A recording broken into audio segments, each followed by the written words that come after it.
آئرہ اور کامیار کے نکاح کا دن تھا۔ گھر میں عجیب سی خاموشی تھی، جیسے خوشی اور خوف ایک ساتھ سانس لے رہا ہو۔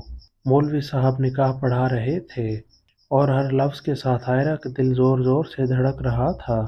نکاح مکمل ہوا تو عرفان صاحب نے بھاری لہجے میں کہا، کامیار، آخر کار تم نے اپنی ضد پوری کر ہی لی۔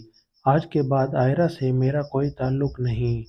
لے جاؤ اسے، وہ تمہاری ذمہ داری ہے۔ کامیار نے خاموشی سے آئرہ کا ہاتھ تھاما اور اسے اپنے ساتھ لے کر باہر آیا۔ جیسے ہی وہ گاڑی میں بیٹھنے لگے، اچانک فضا میں زوردار فائرنگ کی آواز گونجی۔ ایک لمحے میں خوشی ماتم میں بدل گئی۔ سب کچھ سمجھنے سے پہلے ہی گولی سیدھی آئرہ کو جا لگی۔ آئرہ زمین پر گر پڑی، آنکھیں بند ہو گئی اور ہر طرف چیخ و پکار مچ گئی۔ کامیار نے گھبراہٹ میں آئرہ کو اٹھایا اور فوراً ہسپتال پہنچایا۔ ڈاکٹروں نے ایمرجنسی میں آپریشن شروع کر دیا۔ باہر انتظار گاہ میں سب کے چہرے زرد تھے۔ عرفان صاحب غصے میں اور بے بسی سے کانپ رہے تھے۔ انہوں نے کامیار کا گریبان پکڑ کر چیخ کر کہا، اگر میری بیٹی کو کچھ ہوا تو میں تمہیں زندہ نہیں چھوڑوں گا۔ ہماری زندگی برباد کر دی تم نے۔ کامیار نے بھرائی ہوئی آواز میں کہا، اس میں میرا کوئی قصور نہیں، لیکن جس نے یہ کیا ہے وہ مجھ سے بچ نہیں پائے گا۔ مگر عرفان صاحب نے ایک نہ سنی اور دھکے دے کر کامیار کو ہسپتال سے باہر نکال دیا۔ کچھ دیر بعد ڈاکٹر باہر آئے اور بتایا کہ آپریشن کامیاب ہو گیا ہے، آئرہ کو ہوش آ چکا ہے۔ عرفان صاحب اندر گئے تو آئرہ نے کمزور آواز میں پوچھا، بابا کیا آپ نے مجھے معاف کر دیا؟ عرفان صاحب کی آنکھیں بھر آئیں۔ ہاں بیٹا، بس اب جلدی ٹھیک ہو جاؤ۔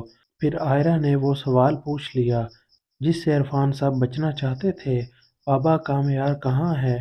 انہوں نے سختی سے کہا، اس کا نام بھی مت لو، اسی کی وجہ سے آج تم اس حالت میں ہو۔ دوسری طرف کامیار کا دل بے چین تھا۔ وہ دوبارہ ہسپتال پہنچا تو عرفان صاحب اسے دیکھتے ہی بھڑک اٹھے، دوبارہ یہاں آنے کی ہمت کیسے ہوئی؟ کامیار نے دو ٹوک جواب دیا، آئرہ میری بیوی ہے، مجھے اس سے ملنے سے کوئی نہیں روک سکتا۔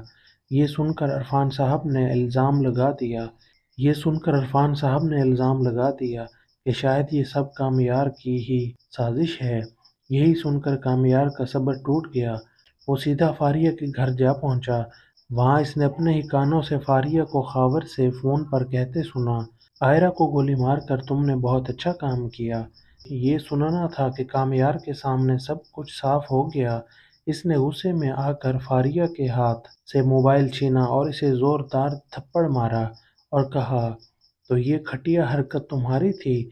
اس نے کال ریکارڈنگ پولیس کے حوالے کر دی اور یوں فاریہ اور خاور دونوں گرفتار ہو گئے۔ آئرہ کی طبیعت بہتر ہوتے ہی عرفان صاحب نے یہ فیصلہ کیا کہ فی الحال آئرہ کا یہاں رہنا ٹھیک نہیں۔ انہوں نے کہا، بیٹا کچھ وقت کے لیے ملک سے باہر چلی جاؤ، شاید قسمت تمہیں سکون دے دے۔ ٹکٹس بک ہو گئی اور وہ ایئرپورٹ کے لیے روانہ ہو گئے۔ ادھر جیسے ہی کامیار کو خبر ملی، وہ پاگلوں کی طرح ایئرپورٹ پہنچا۔ آئرہ نے اسے دیکھا تو آنکھوں میں آنسو آ گئے۔ مجھے یقین تھا تم ضرور آؤ گے۔ کامیار نے عرفان صاحب کو ساری حقیقت بتا دی۔ فاریہ اور خاور کی سازش، ثبوت اور گرفتاری سن کر عرفان صاحب کا سر شرمندگی سے جھک گیا۔ انہوں نے کامیار سے معافی مانگی اور کہا، میں چاہتا ہوں تم اپنے گھر والوں کے ساتھ آؤ اور آئرہ کو عزت کے ساتھ رخصت کر کے لے جاؤ۔ یوں غلط فہمیاں ختم ہو گئیں، دلوں کے فاصلے مٹ گئے اور کہانی ایک خوبصورت اچھے اینڈ تک پہنچ گئی۔